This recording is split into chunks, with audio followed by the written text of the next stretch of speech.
So I'm Dude, I taking don't know that as what a happened. I win. used to be a huge fan of Kyle Kalinske, and I'm still a fan, but I went more left than him, and he kind of just stayed where he is, which just is Mm. fine. He still does a lot of work, radicalizing people from the right. But I started watching him in like, God, 2014. Like Oh wow. when he had like 100,000 subscribers, and now he's sitting at like whatever 1.5 million or something like that. Oh shit. But yeah, he started going on their podcast. What is it about? Breaking points. God, I Something can't. like that. Yeah. Something with Sagar.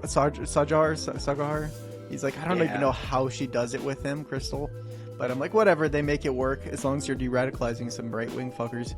Why not? But he just Yeah, started going on right. there more and more often, and suddenly he's like, oh, by the way, me and Crystal are engaged. I'm like, what? Yeah. Doesn't she have a husband? What's going on? Oh my god.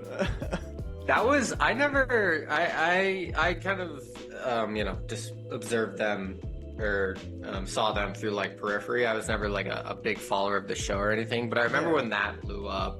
That was the first time I heard of that Sagar guy, and I was like, oh okay, like I'll give him I'll whatever, I'll listen to it. And it was very clear that he's trying to do the like you kind of intellectualize Trump and republicanism. He's like out there like RFK took on big pharma, and it's like, yeah, that's not why people don't like RFK. Like Yeah, it's just absolutely. it's like just such. I don't even know if bad faith is the right. It's just like a blatant lie. You just really Like, have to like bend the mind mathematics just to make it work. It's really Yeah. just so he doesn't feel wrong, like he'll do whatever mathematics he can. He'll bend facts and shit like that. Whatever. As like I said, as long as they're de-radicalizing people, Kyle Kalinske is like the show that actually got me more radicalized into leftist politics. And then like maybe like 6 years ago, I started going a lot more left than him. But yeah, whatever. I still hold a place in my heart with him.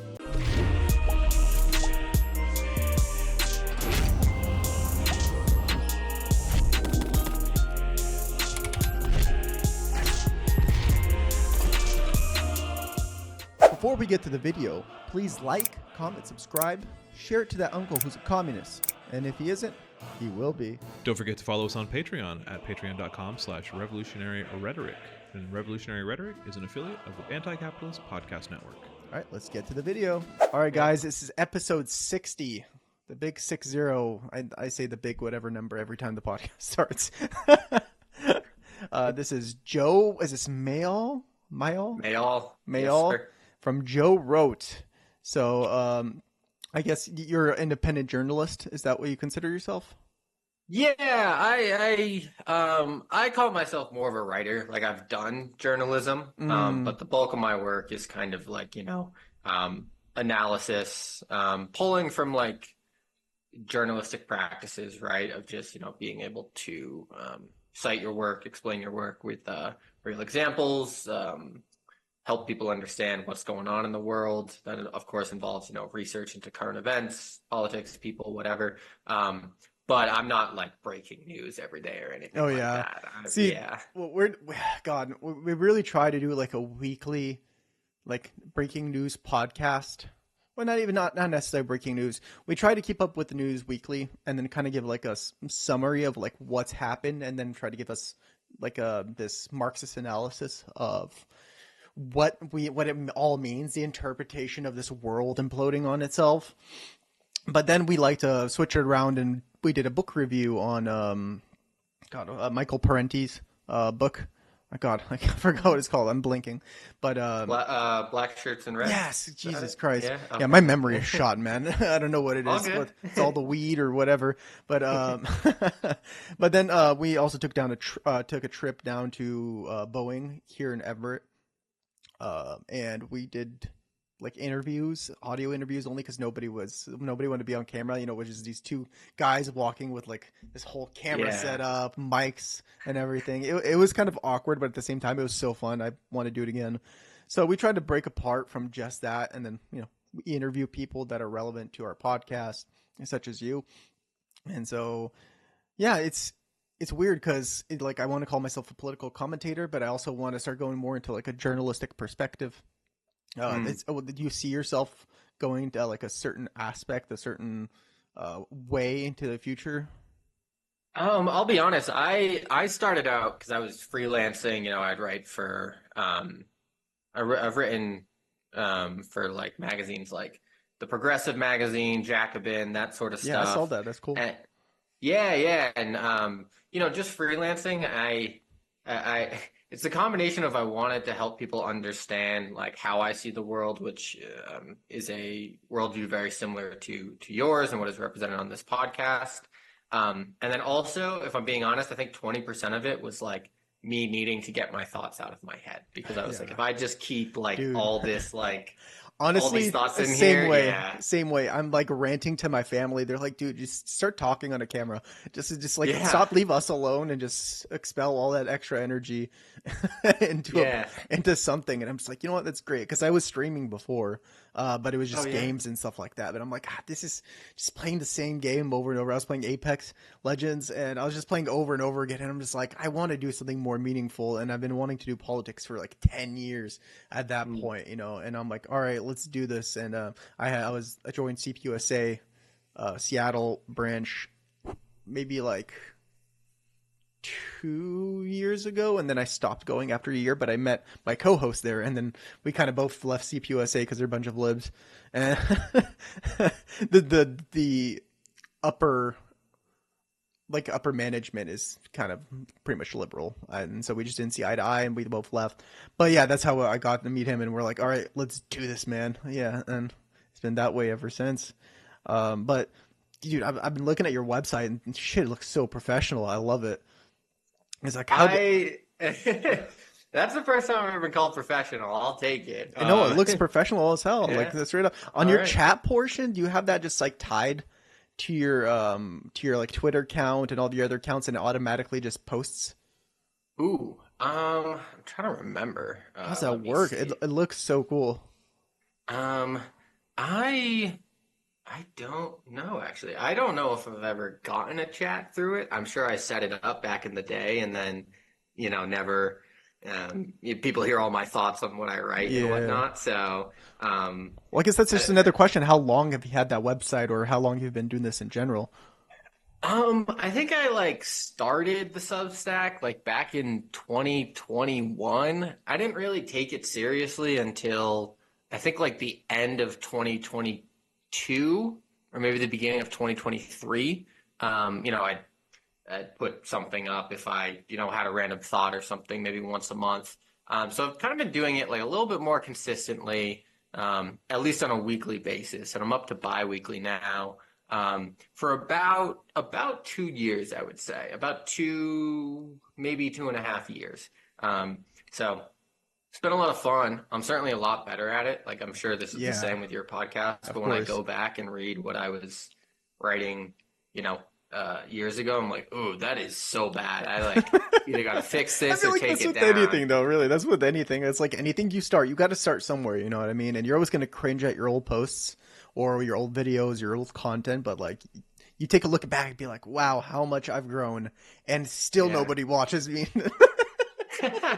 Yeah, it comes with time, right? Like I've doubled my audience readership in like since the election, and so for like a Wow. long time it was like, all right, I'm getting like 10 subscribers a week or something like that, and I've Yeah, got that's great. And thousands, and you yeah, got it kind of thousands on took your off a little website? bit. Yeah, yeah, I think I'm up to like 4,000 Damn, bro. Congrats. daily Congrats. readers now. Yeah, thank you. I Wow. appreciate that. That's crazy. I saw some of your Yeah. tweets go crazy though. Like I went to your pinned tweet and it was like, or was it your pinned tweet? But it was one of your more bigger tweets, and it was like a million likes or something like that, close to a million likes. And I was like, God, that's Was crazy. was that the one where it was like I retweeted CNN and they said something like food has not entered Gaza in like 6 months, and I just retweeted it and was like, can't believe food did that, Oh my God. that one went insane, and I had like both of God my damn it. former bosses from like non-political tech companies like reach out to me and were like, I saw this on LinkedIn. Like, I don't know how Whoa. that gets to LinkedIn, but that was like, it was very weird. I had I a lot of swear, people from like, yeah, I swear I've seen your tweet somewhere else as well. Maybe it might have been like on a Hassan, Hassan Piker. It might have been Oh on his yeah. podcast. Like I think he might have scrolled by it or something. That's pretty big, man. Interesting. That's crazy. Hell yeah. But I'll no, it take was it. it's good, dude. When I post on our fucking Twitter, um, it's like it reaches out. I don't know whether like we're like blacklisted or something, but like there's like 10 impressions, and I'm just like, what is Yeah. going on? I don't know whether it's the hashtags, is it like the wording, maybe just our fucking name, maybe just Elon, you know, I Yeah. don't know, but it's He definitely changed stuff. Like I got a lot more traction before he bought it than after he bought it. And I 100%. think it's gone downhill since he, really went into the bag for Trump. And I don't, that's not like a theory or anything. It's been pretty well documented Oh that, yeah, tweets about like Palestine, Israel, anything. It's funny. I have like a non-political Twitter account where I just follow sports and like that's me that's as kind of how I do. that's literally what I Yeah, have as yeah. well. And I get like just right-wing political shit It's pumped into my crazy. algorithm on that. Yeah, It's and I make a crazy. point not to like engage with anything political, and it's just like I'll just get like tweets from like, Charlie Kirk and Elon and Like, I can never say it, Jack Posobiec or whatever his name is, just like, you know, yeah, well, clearly just I do thrown do into the some stuff like algorithm. political on my original. I can't ignore it, man. I can't ignore it. But it's like I tried to keep it to sports, because I watch a lot of soccer, and the occasional funny thing that pops up. But when something pops up that's big in politics, I'm like, I gotta like this shit, or send to Yeah. my other account, to our account, to do something with it. But yeah, I like I said, I really do like your website. It looks very clean. How did somebody else do that for you? Because we got to get into contact with them, man. Did you do it? um, I think that's the Substack, one of their boilerplate ones. Really? Yeah, they, I have my critiques of them. Hmm. Um, they do, or maybe I think they start like giving you other options when you um kind of grow a little bit bigger. Yeah. That's how it's been explained to me because they just have, they're not a super big company. And so that was one of their, default ways of positioning it, even though, all the articles on there are what I wrote and whatnot. So, yeah, but it's, I would love to take credit for it. I'll take credit for the headlines. I'll take credit for the header images I stole from other people. But yeah, unfortunately, I got to give it up to another tech company. Yeah, Fair enough. Fair enough. Well, at least they're yeah. not as bad as the majority of them. How did you get into, I guess, socialism, leftism, whatever you want to call it? And I mean, what do you consider yourself technically? Because I saw in our group chat that you were technically like a Marxist, Leninist, hardcore, or maybe you are, and I misread that. But No, you're right. So to answer the first question, I just call myself a socialist, right? Like I'm a part of DSA, and so some of my fellow um, comrades call themselves democratic socialists. I think that's kind of like saying you're a bird duck. Like I think it's a redundant term, right? Like I think mm, every socialist wants to extend, democracy, as Eugene correct. Debs put it. Socialism is the extension of democracy into the economic sphere. So I think while people have different ways of getting to socialism, I do think everyone's like a democratic socialist. As for, I've never bothered too much with the labels simply because, like, I think that most of the labels of socialism came from particular times, right? So to give you an example, Lenin, really thought that like the proletariat, like the industrial working class, was like the revolutionary party, and the Russian peasantry was a little bit backwards and had to be kind of handled a little bit more. And on the other end, you had Mao, who saw the peasantry as more of a revolutionary force, which is a core principle of Marxism, and the question, or sorry, a core principle of Maoism. And the question is like, well, which one is right? And it's like, well, they're both right. They were analyzing two different situations, In their right? own And time, correct? Yeah. in their own time, yeah, exactly, right. So I will say, like, I like to borrow from everyone, and I don't think, if we ever achieve socialism in the United States of America or even any other modern country, it'll look very different, right? I always think about, the Soviet Sinai split, right? They couldn't even agree on what socialism looked like from two very powerful, in the process of being developed countries. And I think that kind of like, well, it's got to be one or the other is the wrong thinking. I will say, I think for the moment we're in, where the left, labor, whatever you want to call us, is very disempowered, I do pull the most from Lenin. I think he is kind of the best example we have of like, okay, you have like no power, right? You've got like maybe some workers who are on your side. Like, how do you get to any sort of political power? I think Lenin is very much the a very useful figure for us to look to. I know people like to read or kind of prioritize the big stuff, right? Like the imperialism, the highest stage of capitalism, and all that's great. You should absolutely read that. But I do think we're kind of in the era where like 1905, 1910, where Robber Baron right, era. Yeah, exactly. Where like absolutely. Lenin's writing about like, they're nowhere near revolution. Even towards the end of his life, he didn't think a revolution would happen, and then all of a sudden the Germans are putting him on a train. What it's looking like more and more, brother. That's what it's Yeah. looking like more and more. It's like the problem is, where the fuck is our Lenin? Yeah, right. Where the fuck is this any sort of vanguard party? Because there is nothing out there that has any sort of concrete stance where everybody is behind them on the left. We have PSL, CPUSA, RCA, fucking 405 different type of parties arguing with each other on like the most minimalist shit. And then you have like, the Green Party, who puts all of their effort into a national election and no other effort into like local elections, relative to how much effort and time they're putting into the federal election. But it's just like, we need some sort of vanguard party, and I'm scared because, at least back in 1905, 1910, they had some sort of vanguard party with the Bolsheviks. We don't have anybody, and I think that's absolutely crucial if there is something if there is some sort of fascist regime that's going to pop up in our timeline here, especially more recent than we want. I don't know if it's an if, man. I think it's you never know what's going to happen. The fascists will pop up. I think they're fascism here. is here. I think real fascism is here, and to the point where me and my loved one have pretty much began to like doomsday prep. We've already bought a bunch of shit. Like, if something happens, we got to be ready, and it's quite scary. But I do see a positive where people are just kind of over this whole quote unquote neoliberal Western democracy type of system where like, oh, vote and it changes all the problems. And just like, dude, we've been voting. We voted this many times for the Democrats. We voted for third party. We voted for who the fuck ever. And it's still going down the steep slope.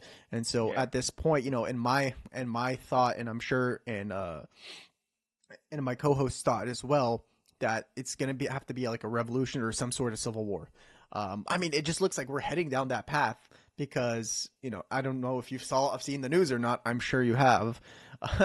There have been a lot of executive orders trying to change the, definition of what can be a death penalty for a federally.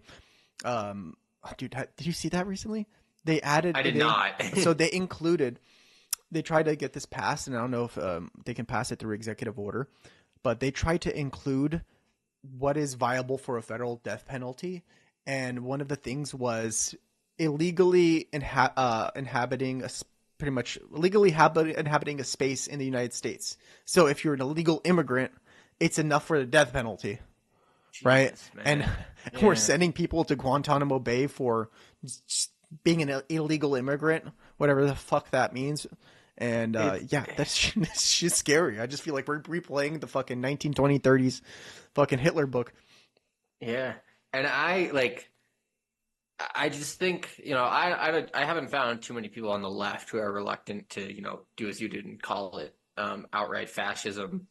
What really puts me up the wall is when, the centrist, the Democratic Party, and even more of like, I don't even know what to call them, like the media figures, the people who write for the New York Times, who are really interested in like, one, selling papers, so they try and appeal to the right, but almost doing this like, it almost feels like in their DNA, to like tamper down the left, right? Because I do think that's where they see the most threat to not only their profits but like their ego, You right? scratch a Like, liberal and the fascist bleeds. That's the right, saying. yeah. And like, I'm always like, whenever I see the New York Times, at this point, they're just like laundering Trump's worst instincts down to sell it to a, I don't know, suburban white mother, right? Like Yeah. that's kind of like their whole apparatus now. And it really scares me because I don't There's only so think, many of those, man. yeah, yeah, but I just don't think any institution of our country is ready for this moment. I don't think the media is ready to call this what it is. The 100%. Democratic Party is like Well, mad that people are bro, calling they're their not even fighting senators and back. They're not even fighting back. They're just kind of like, what do you want us to do? We're the minority party on all fucking circumstances. I'm like, fight I to the death. I don't know. It's fascism. I thought you said this was bad. yeah, man. I like when the South Korean president tried to, he did a coup, and so it's a Yeah. little bit different than what we're seeing Mhm. now. But like their Democratic Party, and they're called the Democrats, and as far as I can tell, they're not too different from like our Democrats. Yeah. But their senators were like climbing over barbed wire fences and like telling his troops like, I'm walking into the Capitol building and you can either shoot me in the street or let me in, right? Like, we don't Where see is that? anything like that, right? Like, Hakeem Jeffries is going on Jon Stewart's podcast and being like, well, all we can do is listen. And it's like, man, no wonder you get your shit rocked by the Republicans. Like, Absolutely. Well, it's yeah, like a controlled opposition. And that's why I just at this point, like, I think the Democrats are basically with the Republicans. I feel like this is all fucking planned to a certain extent because like they're not fighting back at all. I mean, you remember when like you were talking about the South Korean coup was being attempted? They mm, were basically fighting. The one of the Congress people took the gun from the military personnel and to grab the gun from him. And then I'm like, wow, that's honestly that's motivating. I mean, yeah, that's beautiful in a sense. They're really fighting for it. And then what? It was a week ago where there was one individual standing at a door blocking the Department of Education from people from entering because Doge was basically just taking all the information from there illegally, and there was just one guy, and I'm like, well, there's nothing we can do. He's standing in the way. I'm like, kick him in the fucking balls. What do you mean there's nothing you can yeah. do? Like, Like, if we're talking about a fascist regime trying to take over, people have done a lot worse than just fucking pushing the guy over. What he's gonna do? You know? yeah, like that's like, especially, it also blows my mind because I think politically, like, even if you were some, you know, um, I don't know, who's like Chris Murphy, the guy from Connecticut, right? Some just like boilerplate Democratic politician, right? If you like walked into the Treasury office and said on camera, like, "Oh, you're stealing my clients, or sorry, my Constituents. constituency's Yeah. social security numbers," and like shoved past that guy, you'd hold that seat for the rest of your life, right? You'd just Absolutely. play that video and people would do what every American does, One which is like, uppercut and hey, you he have the fights job for for me. life. Yeah, Yeah. right. And like, I'll admit, I don't really believe that like the Democrats don't want to win or that they don't super mind if, or that they like are impartial if the Republicans do this. I just think that the Democratic Party has a way, and the Republican Party used to be like this, has a way of, you know, taking off everything that is not 100% poll tested by someone. So by the time you become a congressional representative in the Democratic Party, you've been in the party for like 10, 12 years, like you've been groomed, you've been trained. They're just Nancy scared they're Pelosi going to lose their has position. It's all a job to them, exactly. right? Yeah. This is a career, and I'm sitting here. I'm like, this is life or death for a lot of people. And if you're going to be this greedy and this selfish, thinking about your career, you shouldn't be in politics. The whole point Yeah, of man. politics is like you are basically laying down the foundation of society. You're laying down the foundation of people's lives. And if you're not going to put yourself just like what they say about police officers, they're putting their bodies in the way. I'm like, you need to be doing that as well. You need to be like like sleeping 2 hours a night if there's something going on which is going to strip people of their health care, is going to strip people of social security, is going to strip people of just basic necessities that they need, I wouldn't sleep. I'd be at 2 a.m. I'd be on the fucking Republicans, under the Republicans' window, throwing rocks at his goddamn window. I'm like, you gonna vote tomorrow? How you gonna vote tomorrow? I'm gonna keep him up all night. You gotta do whatever you can. And if that is, you're not doing that, that's the bare minimum. You should be out of there, man. You should be out.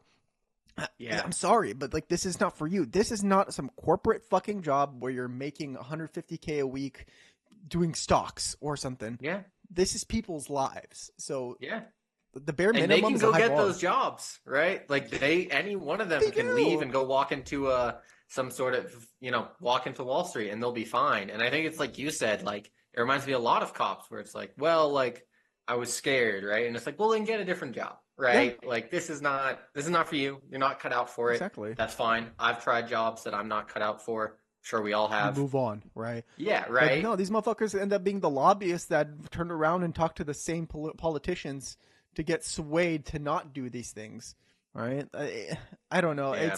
It's just kind of sad at a certain point. Like, at what point are you going to turn on your moral compass and be like, get the fuck out of the way, or I'm going to kick you in the goddamn balls? This is illegal, and if the police don't come here and arrest you, I'm going to citizen arrest you, right?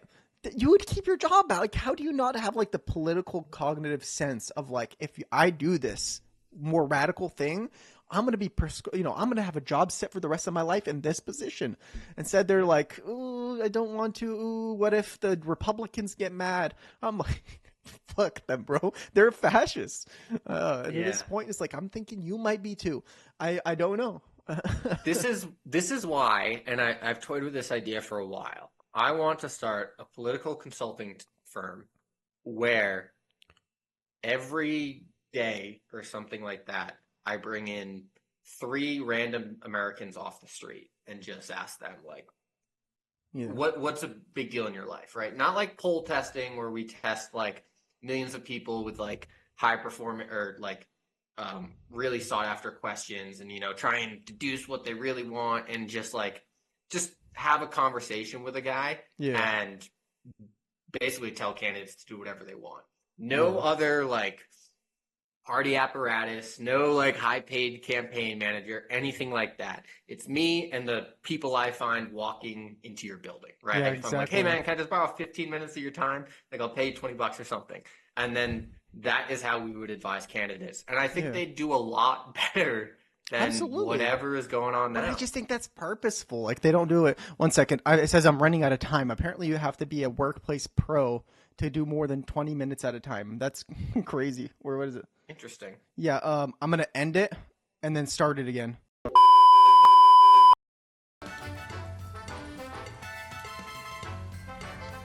More of the Trotskyist mindset where it's like, I'm actually going to sell this newspaper because no one can ever censor me. And it's like, well... 100 years later, you're still selling newspapers, right? Like, They just don't understand newspaper boys. I can't take shots seriously, man. Like, I was approached by an RCA member, and we started talking, and it's like, well, you should join the RCA. I'm like, sorry, dude, I can't. I'm like, I'm good for you, but I'm like, I'm not a trot. He's like, well, just like, oh, blah, blah, blah. And I'm like, I'm not a Trotskyist. I'm like, I wouldn't say I'm a Stalinist. Don't get me wrong. Like, Stalin was a piece of shit at times too, and he's done some horrible fucking shit. But also the circumstance of which he was in which he was in power, and like all the shit that was going on, I don't fucking hate the man either. But like, I'm not gonna sit here sending newspapers with you. I'm sorry. Like, get with the memo, get a website, get a Substack. Get actually politically active and not just selling newspapers for $5 a fucking slide. I have one of their newspapers right above me just for shits and giggles because it just says the communist, so it looks cool, Yeah. But sorry, we can return to whatever you wanted to cover. I have thoughts about trots. I could go on for days, but yeah. Well, like I said, I don't hate them. I just don't think they do a sufficient job enough of like actually bringing the revolution around. If you know what I mean. Yeah. I also think that, like, they're probably, like, vegans where, like, 95% of them are just doing their thing, right? They're not trying to, like, tell other people how to live.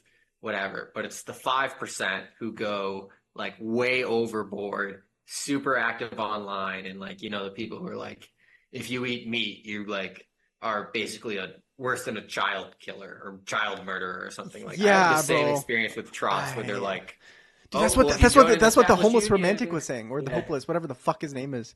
Remember that shit? yeah, He was literally saying it's just like I don't know. I get if you're vegan, good for you and stuff like that, yeah. but you cannot turn around and be like you can't be a communist and a meat eater at the same time. I'm like, dude. I'm sorry, but like let's be reasonable and real here. You are trying to make a revolution of solely vegan communists. This is never gonna work. Who are This willing is to die for a revolution, Yeah, we're right? willing to Like, die for a revolution, but I'm also wanting to eat chicken. Okay, yeah. I Good luck want feeding my feeding an army, right? yeah, Without meat. on fucking tofu and sesame paste. Yeah, exactly. That'll get you very Oh far. my Yeah. god. So where do you see this going? Like, are you willing? Because so first, do you work like a full-time job and then do this on the side, or is this like you're trying to like fully go into this and try to make a living out of this?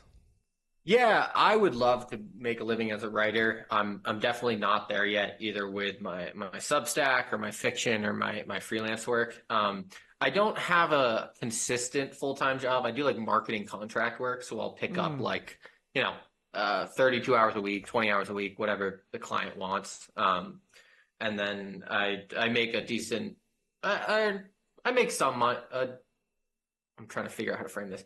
A portion of my income comes from sports gambling, which of course, is like no boss, anything like that. So that's really cool. I would love to get to the point where like I'm never someone who needed a lot of money. I would like to buy a house with my partner one day, and I think that's like the biggest financial goal I have. I Like, think that's isn't everybody that at this crazy? point, man. Yeah. We're just Where like, it's like I want a wow. house. It's a luxury item, right? At this Yeah. point, I'm like, those those manufactured homes look kind of nice right now. Yeah. I think Because my like the parents area had that like we live in, three man, homes by this around by this Seattle time in their here, life. Yeah. 3 homes. Go fuck yourself. I don't know. And he's like, you're Well, not working it was hard enough. like I'm working they 60 hours a week, bro. Go fuck yourself. yeah, right? Yeah. And my parents are like, I know other people aren't. Unfortunately, my parents are like, yeah, it's a lot harder to buy a home now, but like I honestly think that like they bought their first home for like it costs Pop like tart and like 4 nails. yeah, like 6 months of my dad's salary, Oh my right? Like, god. and then once you own a home, it goes up in value and you can buy the next one, But then right? also And you're not like paying that's rent, so that's pure just like in your pocket in your savings. Oh my god, man! Like now yeah, he's like you have to sell not only one kidney, but your kidney, your family's kidney, your dog's kidney, and then that's just the down payment on the goddamn house, man. Because like exactly. the cheapest house around here that you can find that's not like in an area where you're gonna get shot every other day, probably looking like 600K, right? Yeah.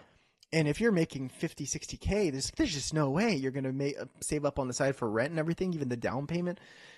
So like Yeah. manufactured homes are sitting at like 300K, and I'm looking at Pennsylvania as like 7 bedroom house, 4 bathrooms, this backyard, there's a basement, an attic, and it's like 170K, and I'm just like, Yeah. oh my god, if it wasn't Trump country and I had a job waiting for me over there, it looks so tempting. It looks so Yeah. tempting.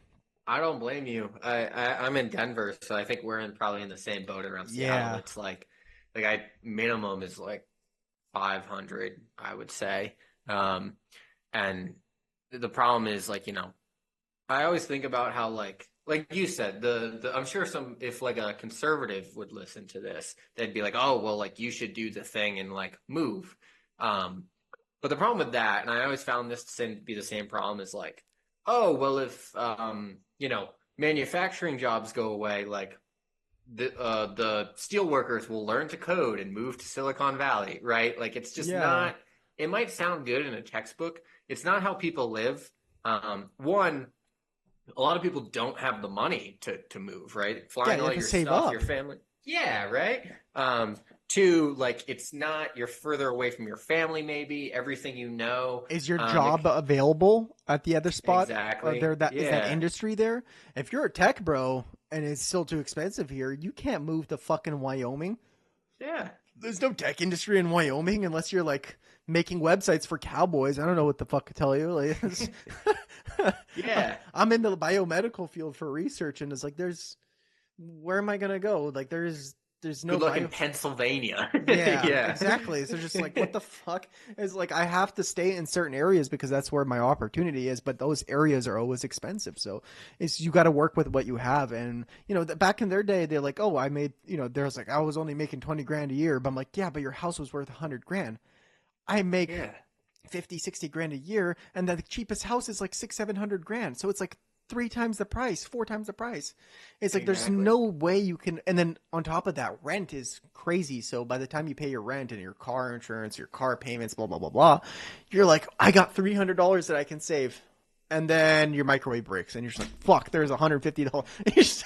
Yeah. Like, realistically, in this current economy, I don't think anybody's going to be buying a house soon. Especially now with this, real fascist regime, because don't get me wrong, under the Democrats it was fascist, fascist. I guess is that fascist? Fascistic? I heard Fascistic, that yes, word once. fascistic. Yeah. It was slightly fascistic, but this is like, unveil the fucking the swastika on the forehead, like, let's full sail, and I don't think I'm even looking at a house right now because I'm just looking to survive at this point, and because there could be a revolution or civil war breaking out at any moment. Well, either that or it's going to look like The Handmaid's Tales. I don't know if you've ever seen that before. I've Yeah. never seen it. I've seen a couple of like parts of an episode, but the way that my fiance explains it, she's like, "This is literally the definition of what's going on in Handmaid's Tales." And I'm like, "This is crazy. What is going on?" Look, man, everyone laughed at like the liberal women who were dressing up in the Handmaid's Tale in like 2015, 2016. But, they, Louisiana, or rather, sorry, I believe New York just refused an indictment from, it was either Louisiana or Mississippi because the state had filed charges against a abortion doctor who had mailed a morning after pill to a teenager, a pregnant teenager. So, like, I get that people don't want to, I'm not saying it's like, women are property at this point, but like everything starts somewhere and they might not end up in like you guys have specific uniforms, but it's not, it's getting too close to the Handmaid's Tale. Yeah, or, bro, it's yeah, not for my far-fetched. comfort. It's not like, if Yeah. I look at that, I'm like, this could happen. I'm looking at it, I'm Yeah. like, maybe it's not like this, but it's looking like it's slowly getting there, minus the uniforms. Fucking, Yeah. we're looking like we're heading down some sort of fucking rabbit hole. That is if the economy doesn't collapse first. Which Yeah. I honestly predict the economy will have a collapse within a year or two, with everything going on. But I mean, what's it looking like for like journalists? What do you know about that? What's it looking like for a future of like an open press? Because I know Trump has been taking like steps to subdue like independent media. I mean, look what he did. He basically kicked AP out of like the White House because they didn't put Gulf of America on their tabloid or something like that. Yeah. What the fuck is going on? Yeah. I think from an economic standpoint, like a personal economic, I have no idea what this job, career, hobby, whatever I'm even calling it at this point will land me. Hopefully one day I can use it to feed and house myself. Um, check back with me in a decade. As far as like press freedoms and stuff, I do think, I really like Chomsky's view on American censorship, which is like, the American government rarely says like, okay, Keenan, you're not allowed to criticize us on your podcast. But what they do, through one way or another, is provide a very narrow window of like what you're allowed to say in the New York Times, in CNN, et cetera, right? So I always think about like, if you're a critic in the context of foreign policy, you're just not allowed on mainstream publications to say anything. The worst, most critical thing you could say is that like America/Israel made a mistake, right? Like the Iraq War was a mistake. In truth, like the Iraq War was because there were economic interests and we wanted to stop China from getting the oil.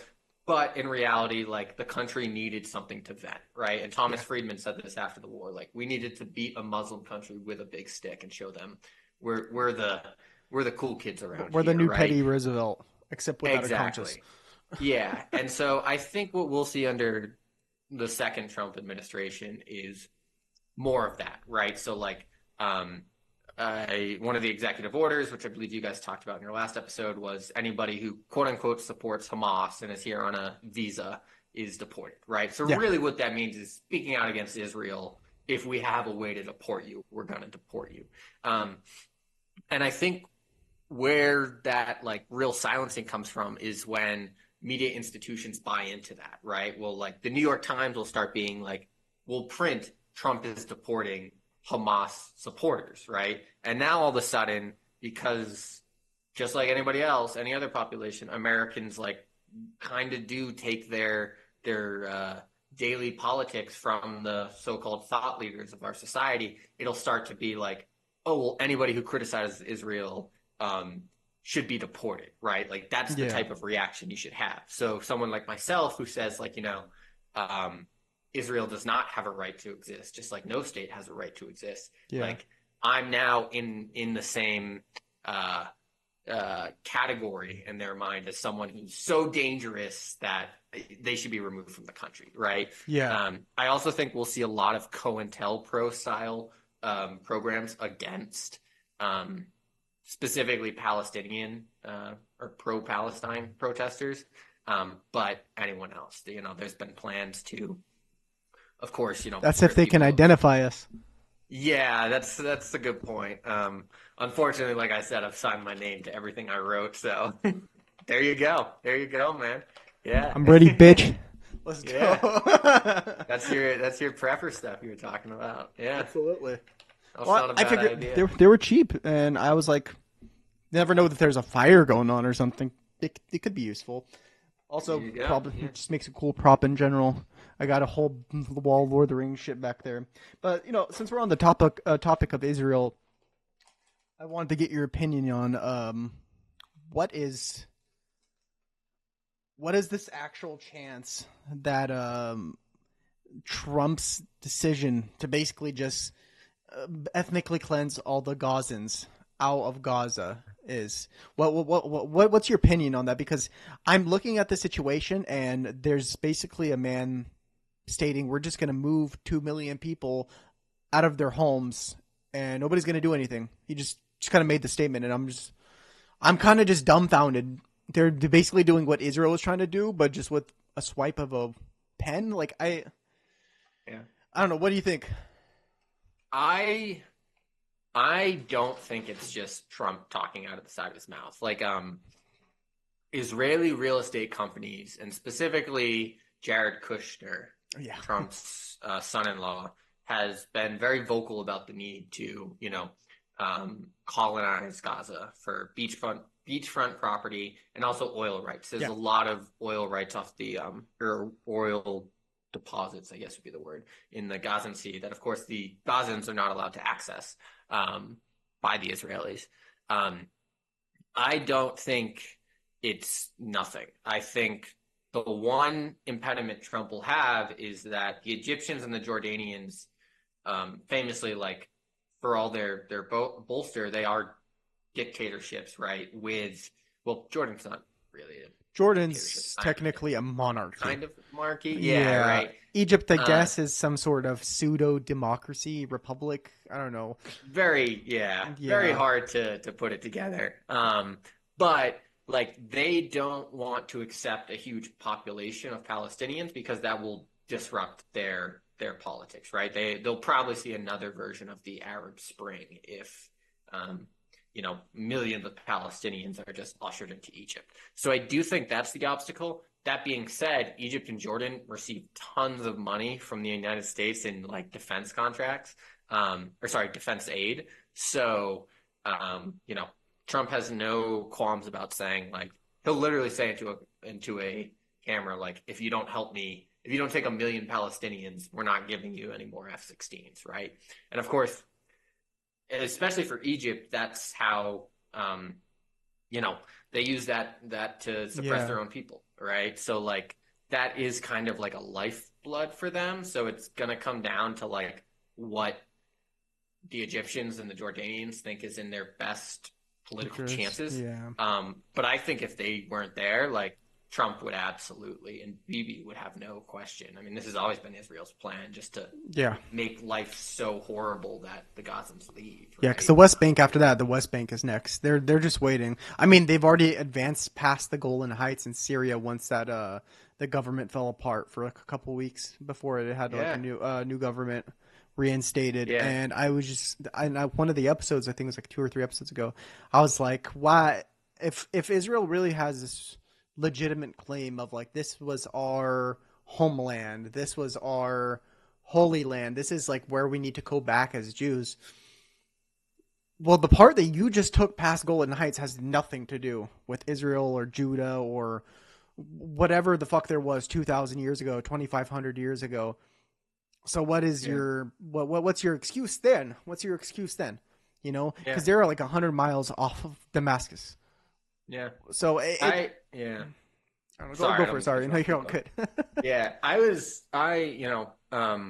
think the one thing people need to remember about Israel is that, the country has never said what it believes its borders are. Yeah. And there's only one reason you do that. It's because you want to keep expanding your borders and reestablish Eretz Israel,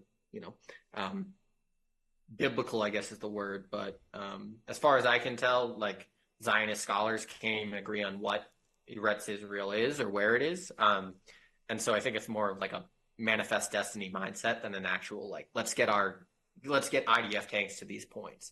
But I heard an interesting point the other day from a rabbi, an anti-Zionist rabbi, that really kind of puts this to bed. And he said, he was speaking for Jews, and he said, but he was kind of talking to, as I understood it, like a non-Jewish audience. He said, the people living in Israel now have no claim to be the ancient Israelites, right? Like the people who, in the Bible, when they talk about Romans, like that doesn't map to Italians. Like it's not like those are the descendants, right? Like we've had 2,000 years of,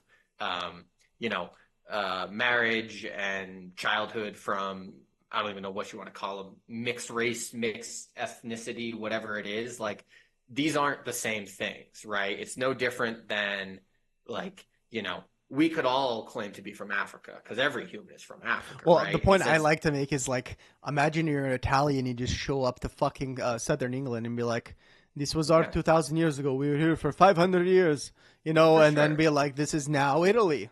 The Italians have just as much of a claim in Israel as the modern day Israeli government does because we were there for 600 years in Israel, so it's you can really push. I mean, Romania is named after Rome, but you can't claim that as an Italian because it's insane, man. And I think people need to be like just very clear. And I think this is probably the best message we have to get out to quote unquote normies. Like I don't really like to use that term because I do think, I think me and you are normal people, right? But it's non-politically active.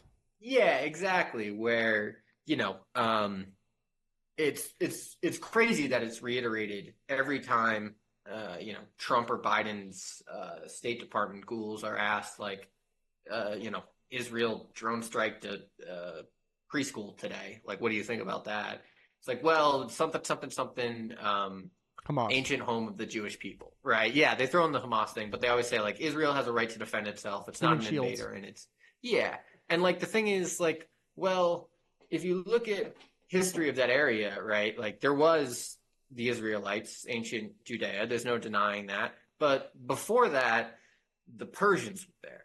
And before that, the Syrians were there. And then the Assyrians were there. Yeah, right? Absolutely. So, like, the Canaanites. Yeah, exactly. How far do you want to go back? How far do you want to go back? Exactly, right? And so to, like, it really is just an insane argument to be like, okay, these groups of people are who, like, have some sort of,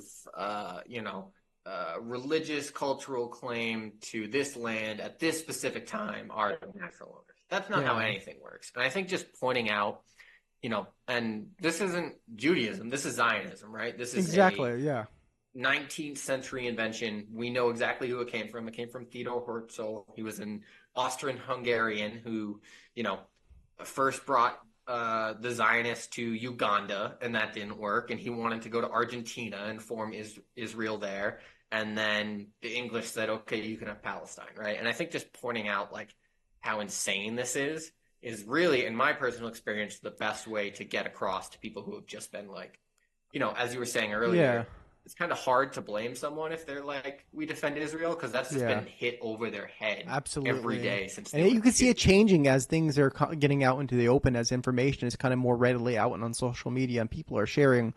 But like one thing I'd like to say is that the state of Israel is anti-Semitic. Because the whole reason the state of Israel exists was because Europeans wanted to get the Jews out of Europe, and that was the option. Because of racist thought and ideology from Europe is the reason why Israel exists. It's not because the Jews wanted to go back. It's because they were forced out, and that was just an option, right? And so, I, Yeah. I don't know. Like I think it's there's a lot of there's a lot of more content out there that is pushing for an actual educational like renaissance, if that makes any sense, because before it was kind of subdued, but with like your content, with our content, with people speaking up from all like bounds and like across the world, you see people in Japan pushing for free Yeah. Palestine. That is what really creates this movement of like, please educate yourself. It's not what you think it is. You always speak against the government, but when the government tells you something, you just believe it. You know, closed door. That's it. Yeah. And so I think it's slowly starting to happen where people are slowly starting. I've never seen this much socialist resistance, this much anti-imperialism ever in my life. And you know, I haven't been long for that long. I'm 30 years old, but like even 15 years ago, I was saying things in high school about, you know, how Israel is literally killing people, and they just looked at me and was like, you must be anti-Semitic," and I'm just like, I just don't like Yeah. war, dog. Like shit, kids are And getting killed.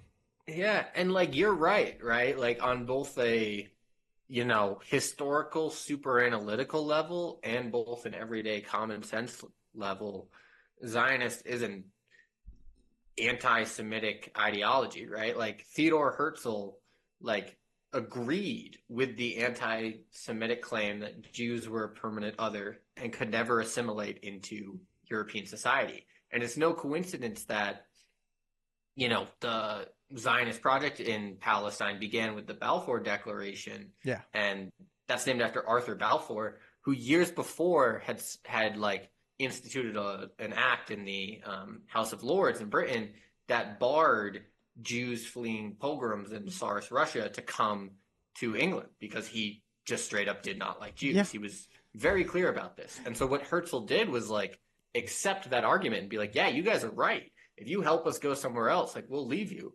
And that's the historical, you know, explanation. But in like a common day thing, like, hey man, like Jews can be my neighbor, right? Like I don't get this like when Biden is on one of the late nights, you know, he said something that I think is so fucking offensive, where he says, like, if it's not for Israel, there isn't a Jew in the world who would be safe. Like, hey man, you're the fucking president of the United States. What are you talking about? Like, if Israel became So are democratic and Jews people not voted, safe here? yeah, right? In the Like, U.S.? Like, are you like maybe if eh, you're living in fucking bumfuck Alabama, okay? yeah, like, what are you talking about? Like, all this stuff of like, Jews need their own country. Like, just the moral correct right answer to that is no. Like, they don't.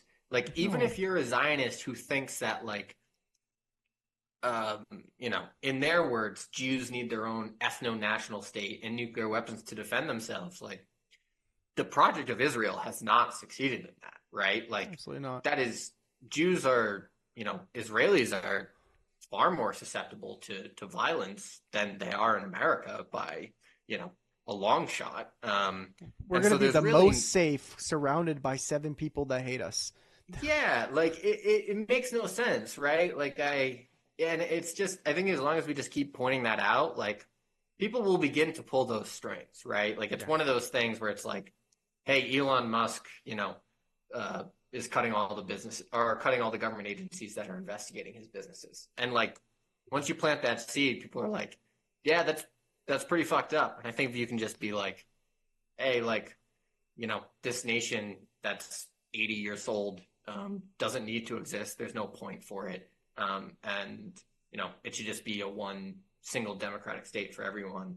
It's like, yeah, that actually makes a lot of sense, right? Yeah, of course, you'll exactly. get some people who are straight up fascists and say like, no, and who don't want Jews living here.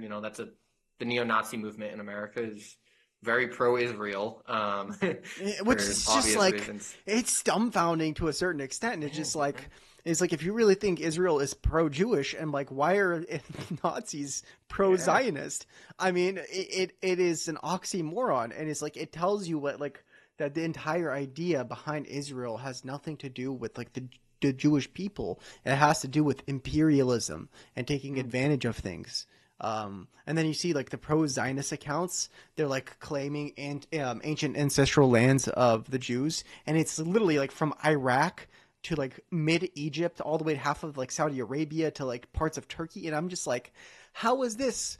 How is this like like a modern state that's supposed to be like this beacon of democracy in the Middle East, and everybody else is a barbarian, when all they want to do is imperialize and invade other countries, and then fucking woe is me when somebody like shoots a rocket back they made in their backyard, and yeah.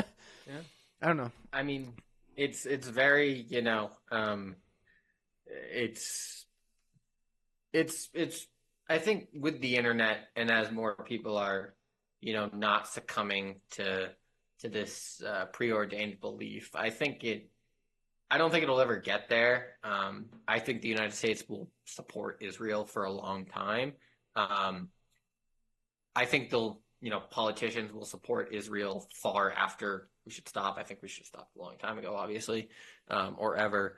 But I think it'll probably go the way of South Africa, where like, they're kind of like, okay, I can't stick my neck out for this anymore. Like, it's not even popular with like, apartheid South Africa was like, waning support with conservatives during Reagan's presidency, Yeah. right? And like, I think it'll kind of go that way, which is like, I just don't know if I can politically send you these bombs anymore. I don't ever think they'll do it out of a moral or like Palestinians have human rights too type of position. I think it'll just be we'll make it so politically poisonous that Yeah. they'll wither. Mm-hmm. Yeah. And I think that's probably our best shot. I'm reluctant to say we're gonna get some like I wouldn't call him an anti-Zionist. Best case scenario, we get, some Democratic president in the next 10 years who's like, Israel has a right to exist, defend itself, et cetera, but like kind of I just pays think homage it's to not it. going to last that long, my guy. I don't think it's going to last that long, because Really? like because I'm looking at a situation where if something like what Trump is saying is actually going to happen, where they basically deport 2 million Palestinians from that area, I see Iran, I see Iraq, I see a lot of countries in the Middle East and just the world, they're literally just going to declare war on Israel, Yeah. and we're seeing World War III. If they try to move those 2 million people out of Gaza, I see World War III. Because that is just, Yeah. it's one thing to like keep shooting down Gaza's buildings, Gaza's people, Gaza's this, Gaza's that, and then have this excuse of like, we're just trying to take out Hamas. But just to take out the entire population, not even like the political entity of Hamas anymore, they just fucking threw that away. They're like, you know what? I don't give a Yeah. fuck about that anymore. Open face fascism. We're just removing these 2 million people. It's like, nah, dude, you don't understand what it is to be a resistance force, right? These people are going to die protecting the country. If it's not 2 million, it's going to be 1 million of them. If it's not 1 million, it's going to be 5. You're going to have to kill 1 million people for that to happen, right? And if that starts happening, I guarantee you there is war on the horizon. I'm talking real war. And Yeah. yeah, I'm not worried about the Yeah. economy at that point. It's just survival. It's just Yeah. I survival. mean, you're right. If that does happen, there's gonna be something, right? I don't, all the, I've never really believed that Middle Eastern leaders specifically care about the Palestinian people. I think their populations do. Yeah. And that will, of course, put pressure on them. But I do think, they've paid lip service for so long that like you said, if it push comes to shove, and I hate to use that term because they will literally push people out of Palestine, that could be, the catalyst. I also do think there's one, I don't know what word, interesting but terrible admission about all this is when Trump's talking about this plan, he keeps saying like, Beachfront "Oh, property. we're gonna have to." Sorry, Beachfront property. That's what I keep hearing. he says that, but he keeps also saying we have to move 1.7, 1.8 Gazans, and there were 2.2 million Gazans before Israel stepped up its campaign. The dumbass. Yeah, I think he kind of slipped up here and said that Israeli intelligence, American intelligence is like, we probably massacred 500,000 people with this. That's like, and how could they not? Conservatively, right? like 200,000. But 200,000. Do you know how big 200,000 people? How many people that is in a year time, in a year and a half? Dude, that's like $15,000 dollars, 15,000 people a month. 15,000. That is like 3,000 people a week, 4,000 people a week. Every day they're murdering like like 500-600 people. Like how many people per hour? Like I don't think people understand this. Like that is like that is like a person. That's like one every other minute. Like a person dies. Yeah, that is purposeful. And it's sick. Oh my god. Yeah. Well, yeah. I didn't want to end on such a sad note. I think that's all the time we got today. Yeah. I really appreciate you coming on. Do you have anything else you'd like to say before we start wrapping up here? No, that was it. All I was going to say is I don't know if it's possible to end on a happy note this time. We could talk about foreign policy, the economy, trans rights. It's all going to be everything is more or down less to the drain. same. Yeah, right. Absolutely. It's unfortunate, but let the people know where they can find you: Instagram, Twitter, Substack. Yeah, definitely. So my Substack is JoeWrote.com, JoeWrote.com. I kind of not too dissimilar from what you guys talk about. I read about everything. Sometimes it's socialist, leftist, Marxist, whatever you call it, analysis of current events. Other times it's deep dives into theory, book reviews. Wrote about Squid Game and their political revolution. Yeah, I saw that. That's cool. Yeah, that was a fun one to write. And yeah, on the socials, I'm on Twitter, Blue Sky, Instagram as JoeWrote. JoeWrote, or Joe Mayall, my last name, Mayall. Come hang out. And absolutely. Thanks for having me on. Dude, it was show, great. Listen to you guys. I'm glad you came on. Yeah, I appreciate it. Yeah, absolutely. Hopefully, I'll come back sometime and we'll have something super positive to talk about. I don't know. The Shadia Kleinbond forces repelled the American invaders or something like that. But Mexico invades Texas. Yeah, they can have it. That'd be crazy, man. That'd be crazy. Yeah. I'll be on the front line, bro. Yeah, right. Absolutely. All right, man. Thank you for coming on. Of course. Don't forget to leave a 5-star review or whatever the hell you think we deserve. If you're listening to this on an audio podcast, if you're on an audio podcast, come look at our beautiful faces on the video. We can find us on Twitter, everything but Blue Sky at the moment because we've been lazy. And it's pretty much Revolution Rhetoric wherever you can find it. And thank you, man. We'll have to have you on again. Definitely. Thanks, Keenan. Cool. Take it easy, man.